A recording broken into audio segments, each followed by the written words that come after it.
Baik semuanya, perkenalkan nama saya Joshua Marina Silitonga dengan NIM 2405120404091 dari kelas TI 2024C.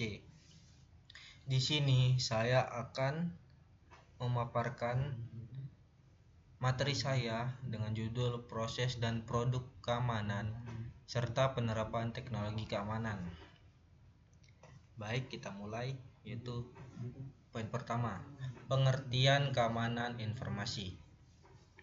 Keamanan informasi adalah serangkaian usaha untuk melindungi data, sistem komputer, jaringan, serta informasi penting agar tidak diakses, diubah, dirusak, atau disalahgunakan oleh pihak yang tidak berwenang. Keamanan informasi sangat penting karena saat ini hampir semua aktivitas seperti komunikasi, transaksi, pekerjaan, dan pendidikan menggunakan teknologi digital. Tanpa keamanan yang baik, data pribadi, keuangan, atau informasi perusahaan bisa dicuri atau dimanipulasi. Prinsip utama keamanan informasi biasanya meliputi yang pertama, kerahasiaan, yaitu memastikan informasi hanya diakses pihak tertentu. Yang kedua, integritas, yaitu menjaga data tetap akurat dan tidak berubah tanpa izin. Yang ketiga, ketersediaan, yaitu memastikan sistem tetap bisa digunakan saat dibutuhkan. Baik, kita masuk ke proses keamanan. Ada beberapa poin. Yang pertama yaitu identifikasi risiko. Identifikasi risiko adalah proses mengenali berbagai ancaman yang berpotensi merusak sistem atau data. Proses ini biasanya dilakukan sebelum menerapkan sistem keamanan agar dapat diketahui titik lemah yang harus dilindungi. Misalnya, yang pertama, risiko serangan hacker atau malware. Yang kedua, risiko kebocoran data pengguna. Yang ketiga, risiko kesalahan manusia seperti salah kirim data. Dengan memahami risiko, organisasi dapat menyiapkan strategi pencegahan yang tepat. Poin berikutnya yaitu pengendalian akses. Pengendalian akses adalah proses menentukan siapa yang boleh mengakses sistem, data, atau fasilitas tertentu. Hal ini penting untuk memastikan hanya orang berwenang yang dapat melihat atau mengubah informasi. Bentuk pengendalian akses meliputi yang pertama, username dan password. Yang kedua, OTP atau autentikasi 2 faktor. Yang ketiga, hak akses berbeda sesuai jabatan. Pengendalian akses membantu mencegah penyalahgunaan data dan meningkatkan keamanan sistem. Lanjut ke poin selanjutnya yaitu monitoring dan audit keamanan.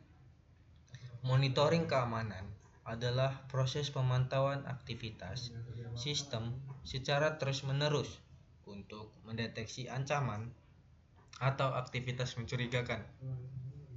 Sedangkan audit keamanan adalah pemeriksaan berkala untuk mengevaluasi efektivitas sistem keamanan. Manfaat monitoring dan audit. Yang pertama, mengetahui potensi serangan lebih cepat. Yang kedua, mengidentifikasi kelemahan sistem. Yang ketiga, menjamin sistem tetap aman. Proses ini biasanya dilakukan menggunakan software keamanan khusus. Selanjutnya yaitu respon insiden keamanan.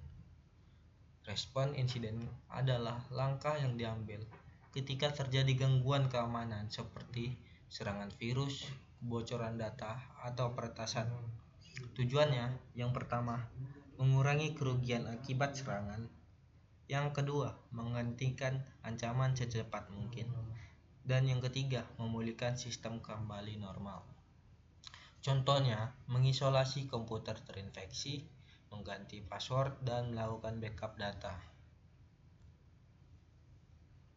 Selanjutnya yaitu edukasi dan kesadaran keamanan. Edukasi keamanan adalah proses memberikan pemahaman kepada pengguna tentang pentingnya menjaga keamanan data dan sistem. Hal ini penting karena banyak masalah keamanan terjadi akibat kelalaian manusia. Misalnya, yang pertama, menggunakan password lemah. Yang kedua, mengklik link phishing. Dan yang ketiga, membagikan data pribadi sembarangan. Pelatihan keamanan membantu meningkatkan kesadaran dan mencegah kesalahan pengguna.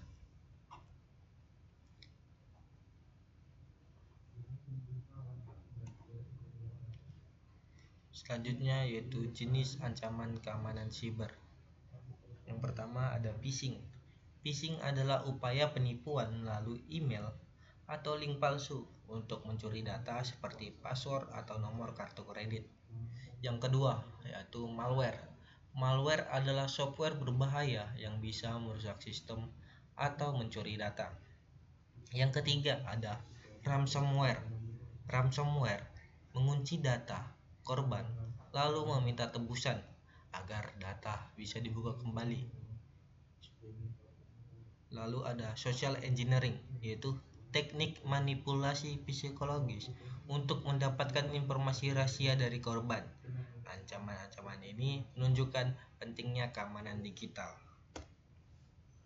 Baru kita masuk ke produk keamanan. Ada beberapa poin. Poin pertama, antivirus dan anti malware. Antivirus adalah software keamanan yang dirancang untuk mendeteksi, mencegah, dan menghapus virus atau malware dari perangkat komputer. Fungsinya meliputi yang pertama yaitu scan file berbahaya, yang kedua perlindungan real time, dan yang ketiga pencegahan infeksi sistem. Antivirus sangat penting, terutama bagi komputer yang sering terhubung internet. Selanjutnya yaitu firewall. Firewall adalah sistem keamanan yang bertugas mengontrol lalu lintas jaringan masuk dan keluar berdasarkan aturan tertentu. Firewall berfungsi yang pertama untuk memblokir akses ilegal dari internet, yang kedua melindungi jaringan internal, dan yang ketiga mencegah penyebaran malware. Firewall bisa berupa software maupun hardware. Lalu yaitu enkripsi data. Enkripsi adalah metode mengubah data menjadi kode tertentu agar tidak dapat dibaca oleh pihak yang tidak berwenang.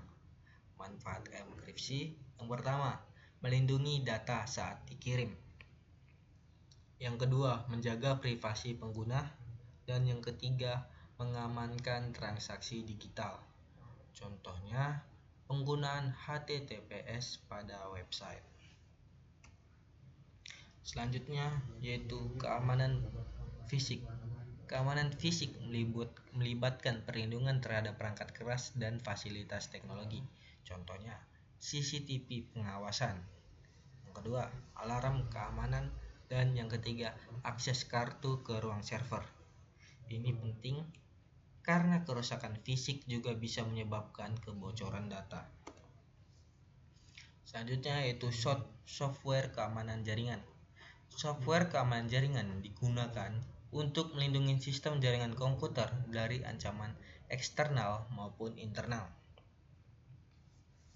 Fungsinya yang pertama yaitu deteksi intrusi jaringan, yang kedua monitoring aktivitas jaringan, dan yang ketiga perlindungan server dan data cloud.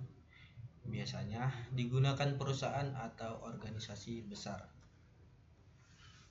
Selanjutnya yaitu contoh penerapan teknologi keamanan. Poin pertama yaitu keamanan email dengan aplikasi yang digunakan yaitu Gmail. Platform email ini menggunakan berbagai teknologi keamanan seperti verifikasi 2 langkah atau OTP, deteksi login mencurigakan, enkripsi email, dan filter spam otomatis. Teknologi tersebut membantu melindungi akun pengguna dari peretasan dan menjaga kerahasiaan komunikasi email. Selanjutnya yaitu keamanan media sosial. Contoh aplikasinya yaitu Facebook. Media sosial ini menerapkan keamanan berupa autentikasi 2 faktor, notifikasi login perangkat baru, pengaturan privasi akun, serta sistem deteksi akun palsu. Hal ini bertujuan menjaga identitas digital pengguna, dan mencegah penyalahgunaan akun. Selanjutnya yaitu keamanan aplikasi chat. Contoh aplikasinya yaitu WhatsApp, menggunakan end-to-end encryption sehingga hanya pengirim dan penerima yang dapat membaca pesan. Selain itu, ada penguncian aplikasi dan proteksi backup chat. Selanjutnya yaitu aplikasi Telegram, memiliki fitur secret chat, pesan otomatis terhapus, serta password lock aplikasi untuk menjaga privasi komunikasi. Lalu ada keamanan e-commerce, contoh aplikasinya itu Tokopedia, menggunakan OTP untuk login dan transaksi, verifikasi perangkat baru, serta enkripsi data pembayaran untuk mencegah penipuan online.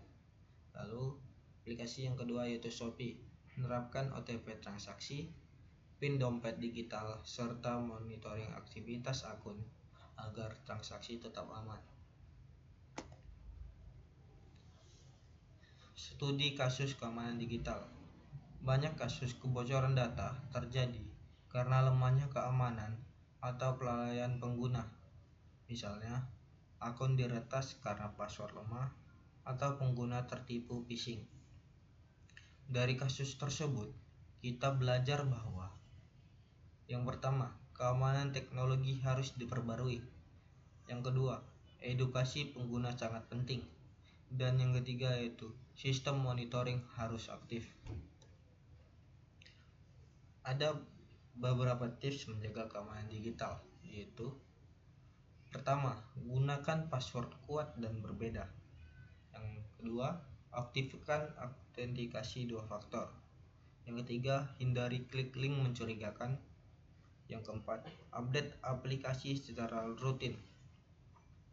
Yang kelima, jangan membagikan data pribadi sembarangan. Tips ini mencegah banyak masalah keamanan. Perkembangan teknologi keamanan masa depan. Teknologi keamanan terus berkembang, misalnya artificial intelligence untuk deteksi serangan, keamanan cloud computing, zero trust security, dan blockchain untuk perlindungan data. Selain itu, perusahaan teknologi besar seperti Apple dan Google terus mengembangkan autentikasi biometrik seperti sidik jari dan pengenalan wajah. Kesimpulan, keamanan informasi sangat penting di era digital karena banyak aktivitas seperti komunikasi transaksi dan penyimpanan data dilakukan secara online.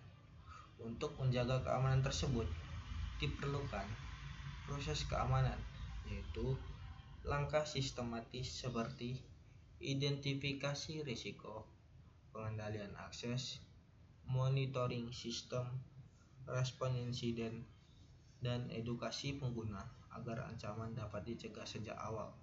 Selain proses, terdapat produk keamanan berupa teknologi pendukung seperti antivirus, firewall, enkripsi data, serta sistem keamanan jaringan dan fisik. Produk ini membantu menjalankan proses keamanan secara lebih efektif sehingga data dan sistem dapat terlindungi dengan baik. Penerapan teknologi keamanan sudah banyak digunakan pada platform digital seperti Gmail, Facebook, WhatsApp, Telegram, serta e-commerce seperti Tokopedia dan Shopee melalui fitur OTP, autentikasi ganda, dan enkripsi data. Komunikasi proses dan produk keamanan ini membantu meminimalkan risiko kebocoran data serta menjaga aktivitas digital tetap aman. Baik, cukup sekian presentasi saya dari proses dan produk keamanan serta penerapan teknologi keamanan, yang dimana saya sudah menjelaskan pengertian, proses keamanan, jenis ancaman keamanan siber, produk keamanan, contoh penerapan teknologi keamanan, studi kasus keamanan digital, dan tips menjaga keamanan digital, serta perkembangan teknologi di masa depan. Baik, terima kasih. Kurang lebihnya saya minta maaf.